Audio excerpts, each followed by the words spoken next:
السلام علیکم۔ میرا نام جویریہ ہے۔ میری زندگی کی بہت عجیب سی داستان سنانے جا رہی ہوں۔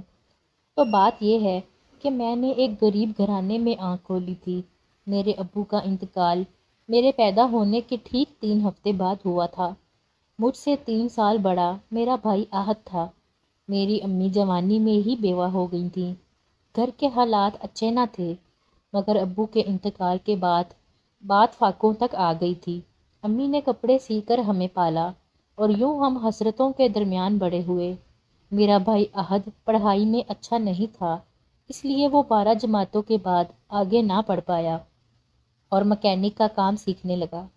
جیسے جیسے وقت گزرتا گیا میرے بھائی کے ہاتھوں میں مہارت آ گئی اور یوں ہمارے دن پھرنے لگے۔ ہم اچھا کھانے لگے، اچھا اوڑھنے لگے۔ میں اور امی تو اسی میں راضی تھے، مگر بھائی مزید ترقی کرنا چاہتے تھے۔ پھر نہ جانے کیا ہوا، یکا یک ہمارے حالات بدلنے لگے۔ بھائی پیسہ پانی کی طرح بہانے لگا۔ ہم نے پوش ایریا میں نیا گھر خرید لیا۔ بس اتنا ہی نہیں، ہم نے نئی گاڑی بھی لے لی۔ تب امی کو بھائی پر شک ہوا۔ انہوں نے رات کا کھانا کھاتے ہوئے بھائی کو آڑے ہاتھوں لیا تھا۔ احد بیٹا، تم تو جانتے ہو تمہارے باپ کے مرنے کے بعد ہم نے کیسے کیسے دن گزارے ہیں، بھوکے رہ کر راتیں بھی گزاری ہیں، مگر یاد رکھنا میں نے کبھی حرام تمہارے گلے میں اترنے نہیں دیا۔ تم بھی ایک بات یاد رکھنا، اگر تم نے مجھے یا اپنی بہن کو حرام کا لقمہ کھلایا تو میں تمہیں اپنا دودھ نہیں بخشوں گی۔ امی کی باتیں سن کر بھائی کے چہرے کا رنگ پھیکا پڑ گیا۔ وہ کچھ کہے بنا اٹھ کر اپنے کمرے میں چلے گئے۔ امی پریشان سی ہو گئیں۔ بھائی اب زیادہ وقت باہر دوستوں کے ساتھ گزارنے لگے، جبکہ امی اٹھتے بیٹھتے یہی کہتی، مان نہ مان تیرا بھائی غلط کاموں میں پڑ گیا ہے، اور میں بس سارا سارا دن ان کو تسلیاں ہی دیتی رہتی۔ ایک رات شدید طوفان آیا تھا۔ ایسا لگتا تھا سب کچھ بہا کر لے جائے گا۔ بارش تھی کہ تھمتی ہی نہیں تھی۔ ہمارے گیٹ پر بیل ہوئی۔ امی تڑپ سی گئیں کہ میرا احد آ گیا ہوگا۔ میں جلدی سے گیٹ کھولنے کے لیے لپکی۔ جیسے ہی گیٹ کھولا، سامنے 2 لوگ تھے۔ ایک تو احد بھائی، مگر دوسری عورت کون تھی؟ اس نے خود کو برقعے میں اچھی طرح لپیٹ رکھا تھا۔ وہ دونوں بری طرح بھیگ چکے تھے۔ اب تو میں بھی بارش میں بھیگ گئی تھی۔ میں جلدی سے ان دونوں کے راستے سے ہٹی تو وہ لاؤنج کی جانب تقریباً بھاگے تھے۔ میں بھی ان کے پیچھے ہی چل دی۔ لاؤنج کا منظر بڑا عجیب تھا۔ بھائی اور وہ لڑکی مجرم بنے کھڑے تھے، جبکہ امی ان دونوں کو ٹکر ٹکر دیکھ رہی تھی۔ میں ہی آگے بڑھی، بھائی یہ لڑکی کون ہے؟ تمہاری بھابھی۔ احد بھائی کی بات سن کر امی غصے سے پھنکاری تھی۔ آدھی رات کو چپ چاپ گھروں میں چور گھستے ہیں، بہویں نہیں۔ کس کی عزت کو بھگا کر لے آئے ہو؟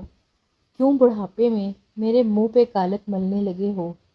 بھائی آگے بڑھا، نہیں امی جان، میں اس کو بھگا کر نہیں لایا۔ یہ میری بیوی ہے، میری عزت۔ ہماری شادی ہوئے تو 6 ماہ ہو گئے ہیں، بس آج اسے گھر لے آیا ہوں۔ امی کچھ کہے بنا اپنے کمرے میں چلی گئیں۔ میں برقعے میں لپٹی نکال میں چھپی بھابھی کی جانب بڑھی۔ میں نے انہیں خوش آمدید کہا، مگر وہ خاموشی سے مجھے تکتی رہی۔ مجھے رونا آ گیا، مگر بھائی کے سامنے خاموش ہی رہی۔ بھائی بھابھی کو اپنے کمرے میں چھوڑ کر خود باہر چلے گئے اور میں اپنے کمرے میں آ گئی تھی، لیکن آج نیند میری آنکھوں سے کوسوں دور تھی۔ ایسا ہی ہوتا تھا جب بارش ہوتی تھی۔ میں اور امی ساری ساری رات جاگتی تھی، ٹپکتی چھت کے نیچے کبھی برتن رکھتی، کبھی صندوقوں کے اوپر شاپر چڑھاتی۔ لیکن اللہ کے کرم سے اب حالات ویسے نہیں تھے۔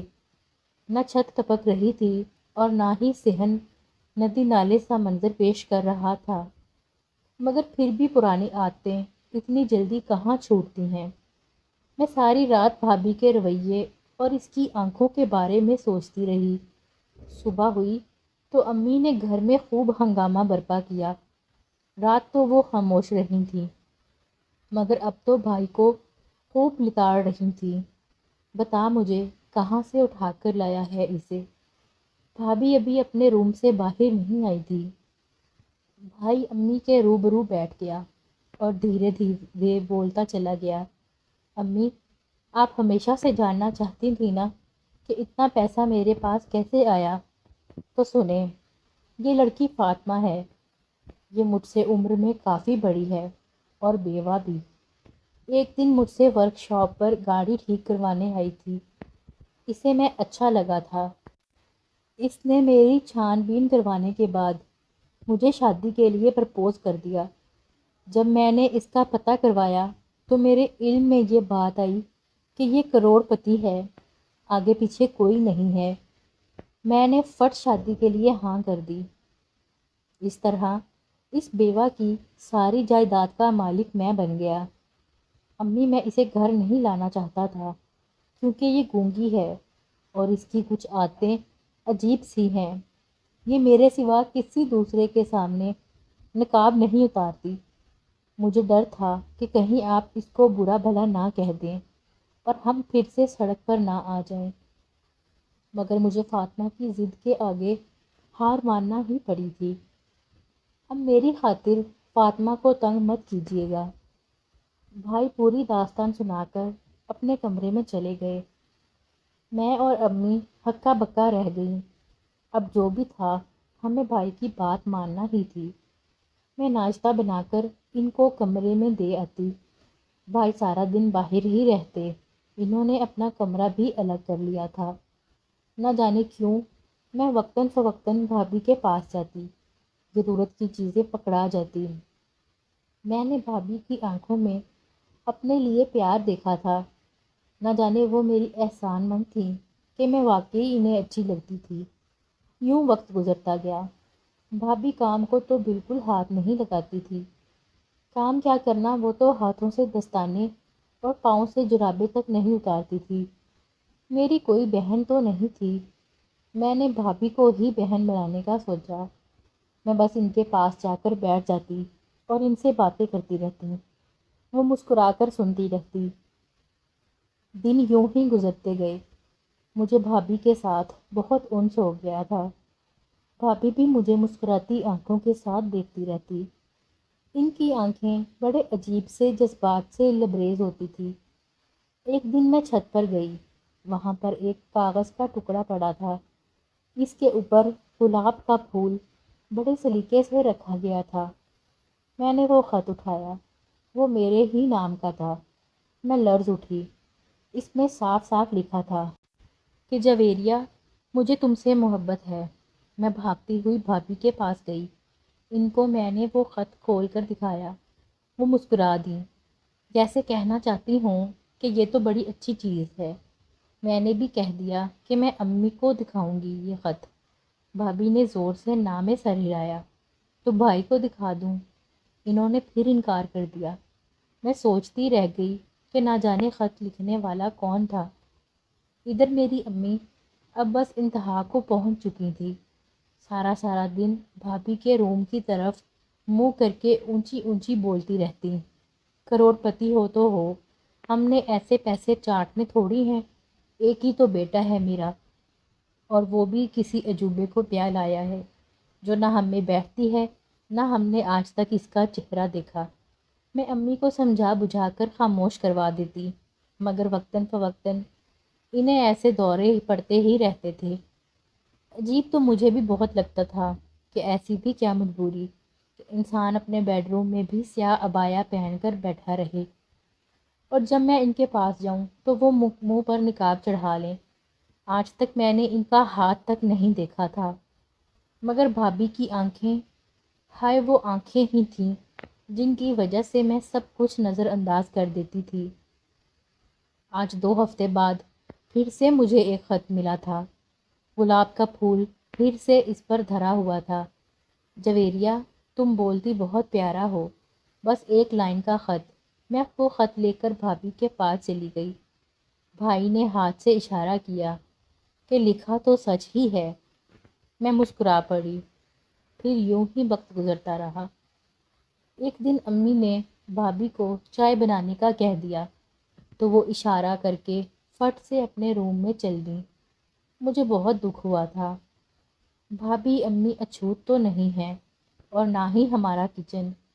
اتنا کہہ کر میں اٹھ کر کچن کی طرف بڑھ گئی۔ لوگ سچ کہتے ہیں کہ امیر لوگ بہت مغرور ہوتے ہیں۔ میں نے بھابھی کے کمرے میں جانا بند کر دیا تھا۔ خط مجھے متواتر ملتے رہتے تھے، کبھی میری آنکھوں کی تعریف ہوتی تو کبھی باتوں کی۔ میں خوش خوش رہنے لگی تھی، مجھے خود سے محبت ہونے لگی تھی۔ اسی طرح 3 دن گزر گئے۔ آج پہلی بار بھابھی میرے روم میں آئی تھی۔ وہ میرے روم کے دروازے پر کھڑی تھیں اور کان پکڑے ہوئے کہہ رہی تھیں۔ میں نے مسکرا کر ان کو دیکھا، پھر ان کو بیٹھنے کا اشارہ کیا۔ وہ بیٹھیں تو میں نے سارے خط ان کے سامنے رکھ دیے۔ وہ مسکرا کر ان خطوط کو دیکھتی رہیں۔ پھر میں ان کو چھت پر لے گئی۔ شام ہو چکی تھی، اندھیرا بڑھتا چلا جا رہا تھا۔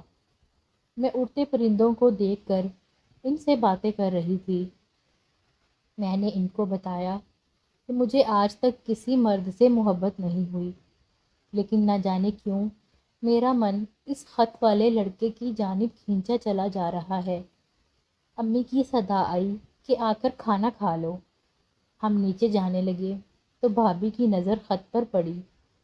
انہوں نے وہ خط کھول کر پڑھنا شروع کر دیا۔ جویریہ اچانک بھائی کی آواز پر بھابھی خط اپنے پیچھے چھپا لیا تھا۔ بھائی نے آگے بڑھ کر مجھے کھینچ کر پیچھے کیا تھا۔ آگے بڑھ کر انہوں نے بھابھی کے ہاتھ سے وہ خط لے لیا۔ خط پڑھ کر بھائی نے بھابھی کے منہ پر کس کے تھپڑ مارا۔ میں ہکا بکا کھڑی رہ گئی۔ بھائی، میں چلائی تھی، تم نیچے جاؤ، ابھی اور اسی وقت۔ بھائی آپے میں نہیں تھے۔ انہوں نے مجھے دھکا دیا۔ میں ڈرتی ہوئی نیچے آ گئی، مگر نیچے بھی تھپڑوں اور گھونسوں کی آوازیں آتی رہیں۔ میں ڈری سہمی سی کھڑی تھی۔ امی کو غصہ آیا، وہ اوپر چھت پر چلی گئیں۔ انہوں نے احد بھائی پر خوب لان تان کی۔ میں تمہیں اتنا بزدل تو نہیں سمجھتی تھی کہ تم عورت پر ہی ہاتھ اٹھانے لگو۔ امی نے بھابھی کو بھائی سے آزاد کروایا اور نیچے لے آئیں۔ نیچے آتے ہی بھائی نے فاطمہ بھابھی کا ہاتھ پکڑا اور ان کو کھینچتے ہوئے گیٹ کی جانب لے چلے۔ نکلو میرے گھر سے، ابھی کے ابھی نکلو۔ وہ بھابھی کی دشمن ہی بن گئے تھے۔ امی نے بھائی کے منہ پر تھپڑ جڑ دیا۔ وہ بے یقینی سے امی کو دیکھتے رہ گئے۔ امی نے بھابھی کو لے جا کر کمرے میں بٹھا دیا۔ بھائی کو سلواتیں سناتی رہیں۔ یہ پہلی اور آخری بار تھا کہ تم نے اپنی بیوی پر ہاتھ اٹھایا ہے۔ اگر آج کے بعد ایسا کیا تو میں تمہارے ہاتھ توڑ دوں گی۔ مجھے نہیں معلوم تم میاں بیوی کا کیا جھگڑا چل رہا ہے۔ جب سے تم اس کو یہاں لائے ہو تم نے اپنا کمرہ ہی چھوڑ دیا ہے، مگر ہاتھ اٹھانے کی اجازت میں تمہیں پھر بھی نہیں دوں گی۔ امی اصولوں کی بہت پکی تھیں، جبکہ میں حیران پریشان سی تھی۔ بھائی کے رویے کو میں اچھی طرح سمجھ سکتی تھی۔ ظاہر ہے بات ان کی بہن کی تھی۔ میں نے ان کو پہلے کبھی اتنے غصے میں نہیں دیکھا تھا۔ بھائی کے کام پر جانے کے بعد میں بھابھی کے روم میں گئی تھی، مگر وہ اس قدر بے رخی سے ملی کہ کوئی حد نہیں۔ مجھے بھی ان کی مجبوری کا خیال تھا، اس لیے میں چپ چاپ کمرے سے نکل گئی۔ خطوط کا سلسلہ جاری تھا۔ اب تو میں نے بھی خط کا جواب دینا شروع کر دیا تھا۔ میں نے اس سے کہا تھا کہ خط میں اپنی تصویر دو۔ اگلے دن خط میں تصویر پڑی تھی۔ وہ لڑکا اتنا ہینڈسم تھا کہ کوئی حد نہیں۔ دراز قد، وجیہہ جسامت، چہرے کے تیکھے سے نقوش، اتنے حسین تو فلموں کے اداکار بھی نہیں ہوتے۔ میں نے موبائل رکھ لیا۔ اب میری اور دانیال کی دن رات آپس میں باتیں ہونے لگی تھیں۔ دانیال کی آواز بھی بہت پیاری تھی۔ بھابھی تو بیچاری اب سارا دن ہی روم میں رہتی، نہ میں ان کے پاس جاتی اور نہ وہ آتی۔ ایک دن امی بازار میں شاپنگ کرنے گئی تھیں۔ میں دانیال سے موبائل پر لگی تھی جب میرے دروازے پر دستک ہوئی۔ میں نے دانیال کا فون جلدی سے بند کر دیا۔ دروازہ کھول کر دیکھا تو سامنے کھڑے شخص کو دیکھ کر تو میں دنگ ہی رہ گئی۔ اس نے مجھے روم میں دھکا دے کر روم لاک کر لیا۔ میں ڈری سہمی سی کھڑی اس کو دیکھتی رہ گئی۔ وہ دانیال تھا، چھت پلانگ کر میرے کمرے تک آ پہنچا تھا۔ ڈرو نہیں جویریہ، میں تمہیں کسی قسم کا نقصان نہیں پہنچاؤں گا۔ میں ریلیکس ہو گئی۔ دانیال جینز اور وائٹ شرٹ میں خوب غضب ڈھا رہا تھا۔ ہم دونوں آپس میں باتیں کرنے لگے۔ دانیال کی آنکھیں کسی جیسی تھیں، مگر یہ معلوم نہیں ہو سکا کہ کس جیسی تھیں۔ باتوں باتوں میں وقت گزرتا چلا گیا۔ گیٹ پر بیل ہوئی تو میں کانپ گئی۔ امی آ گئیں۔ اس نے کہا کہ فکر نہ کرو، میرے آنے کا کسی کو بھی پتہ نہیں چلے گا۔ واقعی کسی کو بھی خبر نہیں ہوئی کہ وہ کہاں سے آیا اور کہاں کو گیا۔ پھر تو یہ معمول ہی بن گیا، جب گھر میں کوئی نہ ہوتا دانیال آ جاتا، ہم آپس میں گپ شپ کرتے اور پھر وہ چلا جاتا۔ مجھے دانیال سے شدید قسم کی محبت ہو گئی تھی۔ میرا دل چاہتا تھا کہ وہ میری مٹھی میں قید رہے، میرے سوا وہ کسی کو نہ دیکھے اور نہ ہی اس کو کوئی دیکھے۔ میں دانیال کی دیوانی بن چکی تھی۔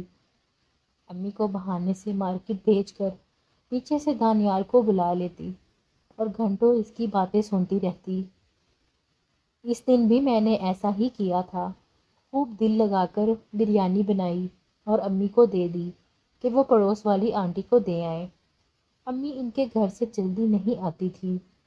امی کے جانے کے بعد میں نے دانیال کو کال کر کے کہا کہ تم گھر آؤ، میں نے تمہاری پسندیدہ بریانی بنائی ہے۔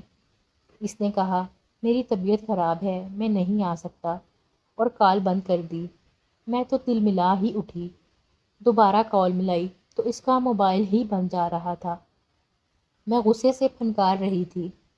پھر موڈ کو خوشگوار کرنے کے لیے سوچا کہ بھابھی کے پاس چلتی ہوں۔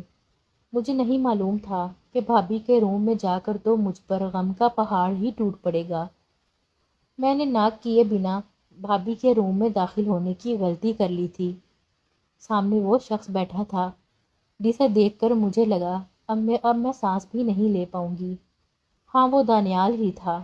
ہاتھ میں چائے کا کپ پکڑے صوفے پر بڑے آرام سے بیٹھا تھا۔ میرا کلیجہ چھلنی ہو گیا تھا۔ اس نے مجھے نہیں دیکھا تھا، تبھی چائے پیتے ہوئے گنگنا رہا تھا۔ میں نے آگے بڑھ کر اسے گریبان سے پکڑ لیا۔ میں خوب چیخی چلائی۔ میں اپنے آپے میں نہیں تھی۔ اس کو گالیاں دی، اس کے منہ پر تماچے مارے۔ وہ خاموش رہا۔ جب میں چیخ کر نڈھال ہو گئی تو وہ اپنے لہجے میں سفاکیت سمو کر بولا، جویریہ، تم نے آج کچھ نہیں دیکھا، آئی سمجھ؟ اگر تم نے گھر میں کسی کو بھی میرے متعلق بتانے کی کوشش کی تو اپنے انجام کی ذمہ دار تم خود ہوگی۔ میرا موبائل تمہاری تصاویر سے بھرا ہوا ہے۔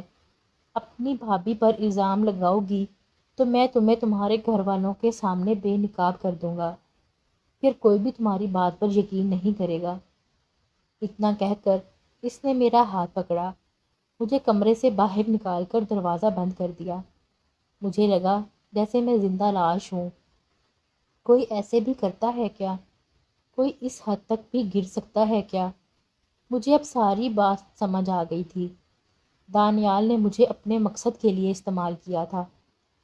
اس نے یہ سب اس لیے کیا تھا کہ اگر کبھی میں ان دونوں کو رنگے ہاتھوں پکڑ بھی لوں تو کبھی کچھ نہ کر پاؤں۔ میں اپنے کمرے میں جا کر ٹھہر سی گئی تھی۔ مجھے جس سے شدید محبت تھی وہ میرا نہیں تھا، وہ تو میری بھابھی کا تھا۔ یہ سوچ سوچ کر میں کملا سی گئی تھی۔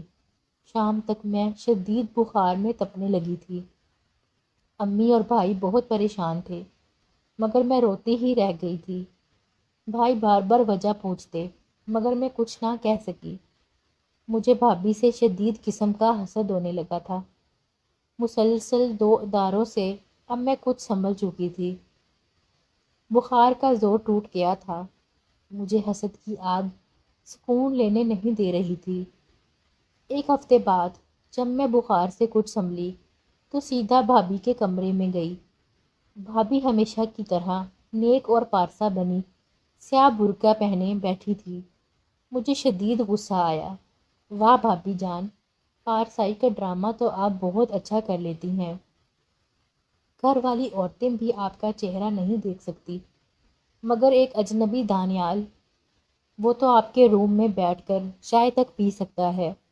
واہ، میں پھنکار کر بولی تھی۔ پارسائی کا ڈرامہ تو تم نے بھی رچا رکھا ہے۔ تمہاری ماں یا بھائی کو کہاں علم ہوگا کہ تم ایک نامحرم لڑکے کو یوں گھر میں ملتی ہو؟ آج پہلی بار میں نے بھابھی کی آواز سنی۔ عجیب بھدی سی آواز تھی، جبکہ بھائی نے تو کہا تھا کہ وہ گونگی ہے، مگر مجھے آواز کی بجائے ان کے الفاظ نے تپایا تھا۔ کم از کم آپ کی طرح نیک و پارسا بننے کا ڈھونگ تو نہیں رچاتی۔ مگر بس، اب بہت ہو گیا ہے، کھیل ختم، تماشا ختم۔ ہم ہذیانی انداز میں چلائی تھی اور ان کی جانب لپکی تھی۔ اس سے پہلے میں ان کے سر سے حجاب نوچ ڈالتی۔ بھابھی کے بال بہت چھوٹے سے تھے۔ پھر جب میں نے ان کا نقاب الٹا تو مجھ پر کپکپی طاری ہو گئی۔ نہیں، میں روتی ہوئی 2 قدم پیچھے ہٹی تھی۔ بھابھی کے برقعے سے ایک مرد برآمد ہوا تھا۔ وہ جلدی سے اٹھا اور اس نے میرے منہ پر ہاتھ رکھ دیا۔ مجھے لگا وہ مجھے قتل کر دے گا۔ جویریہ، جویریہ، ریلیکس، یہ میں ہوں، تمہارا دانیال۔ ہاں، وہ دانیال ہی تھا، میری پہلی محبت۔ اس نے میرا ہاتھ پکڑ کر بیڈ پر بٹھایا اور بڑی محبت سے مجھ سے وعدہ لیا کہ اگر میں گھر میں فاطمہ کی اصلیت کسی کو بھی نہ بتاؤں کہ وہ دانیال ہی ہے تو وہ مجھے سب سچ سچ بتا دے گا۔ میں نے وعدہ کر لیا۔ اس نے مجھے بتایا کہ وہ احد بھائی کا دوست ہے۔ کسی مجبوری کے تحت وہ لڑکی بن کر ہمارے گھر رہ رہا ہے۔ مجبوری کیا تھی اس نے مجھے یہ نہیں بتایا تھا، پر اس نے یہ ضرور بتایا تھا کہ اسے مجھ سے پہلی نظر کی محبت ہو گئی تھی۔ مجھے اب سمجھ آیا کہ دانیال کی آنکھیں کس جیسی تھیں، میری بھابھی جیسی۔ میرے لیے بس اتنا کافی تھا کہ میرا محبوب میرے سامنے رہتا ہے۔ اب ہم ہر وقت ساتھ ساتھ ہی رہتے، کھانا بھی اکٹھے ہی کھاتے۔ زندگی میں بہت سکون تھا۔ لیکن ایک دن کیا ہوا، میرا سب کچھ ہی لوٹ گیا۔ پولیس نے ہمارے گھر چھاپا مار کر دانیال اور بھائی کو گرفتار کر لیا۔ میں اور امی بوکھلائی رہ گئیں۔ ہم تھانے گئے تو بھائی نے سب سچ بتا دیا کہ انہوں نے بتایا کہ فاطمہ نہیں، دانیال ہے میرا دوست۔ ہم دونوں نے اسمگلنگ کی تھی۔ پولیس دانیال کے پیچھے تھی، تبھی وہ لڑکی بنا کر اسے وہاں لے آتا۔ کسی کو شک بھی نہیں ہوا۔ اگر کوئی مخبری نہ کر دیتا۔ بھائی نے ہم دونوں کو گھر بھیج دیا اور کہا کہ ہم ان کے پیچھے نہ جائیں، ان کے دوست خود ہی ان کی ضمانت کروا لیں گے، مگر ان کی ضمانت نہ ہو سکی۔ عدالت نے ان دونوں کو 5 سال کی قید سنا دی تھی۔ امی تو رو رو کر اندھی ہو گئی تھیں۔ میں بھی روتی، مگر امی سے چھپ کر۔ ہم دونوں ماں بیٹی نے بہت برا وقت گزارا تھا۔ دانیال نے مجھ سے وعدہ لیا تھا کہ میں اس کا انتظار کروں گی۔ مجھے انتظار کرنا ہی تھا اپنی محبت کی خاطر۔ امی نے اپنے اور دانیال کے بارے میں سب کچھ بتا دیا تھا۔ امی پہلے پہل ناراض ہوئیں، مگر پھر ٹھیک ہو گئیں۔ ہم دونوں ماں بیٹی ایک دوسرے کا سہارا تھیں۔ کبھی ہم رو دیتی تو کبھی ہم ہنس دیتی۔ ادھر جیل میں دانیال نے بھی بھائی کو سب سچ بتا دیا تھا۔ امی نے اپنا غم ہلکا کرنے کے لیے بھائی کا رشتہ ڈھونڈنا شروع کر دیا تھا۔ ہمیں ایک بہت پیاری من موہنی سی یتیم لڑکی کا رشتہ مل گیا تھا جو اپنی خالہ کے گھر مقیم تھی۔ امی نے انہیں بھائی کے بارے میں سب سچ بتا دیا تھا، مگر انہیں صرف اپنی لڑکی کو بیاہنے سے غرض تھی۔ اللہ اللہ کر کے 5 سال گزرے۔ بھائی اور دانیال بری ہو کر واپس آ گئے۔ ہماری خوشی کا کوئی ٹھکانہ نہیں تھا۔ بھائی نے اور دانیال نے اپنی وہ رقم نکالی جو انہوں نے حلال طریقے سے کمائی تھی اور ایک بزنس شروع کیا۔ اللہ نے اس میں برکت ڈال دی۔ یوں سب کچھ ٹھیک ہونے لگا۔ ہماری شادی کی تاریخ طے ہو گئی اور یوں میں دانیال کی زوجہ بن گئی۔ نکاح کے بعد دانیال اور بھائی بہت خوش تھے۔ دانیال مسکرا کر بولے، مجھے سمجھ نہیں آ رہا کہ جویریہ کے ملنے کی خوشی مناؤں یا اپنے شوہر آہت کے بچھڑنے کا غم، سب ہنس دیے۔ دوستو آج کی کہانی پسند آئی ہو تو ویڈیو کو لائک کریں، چینل کو سبسکرائب کریں۔ اللہ حافظ۔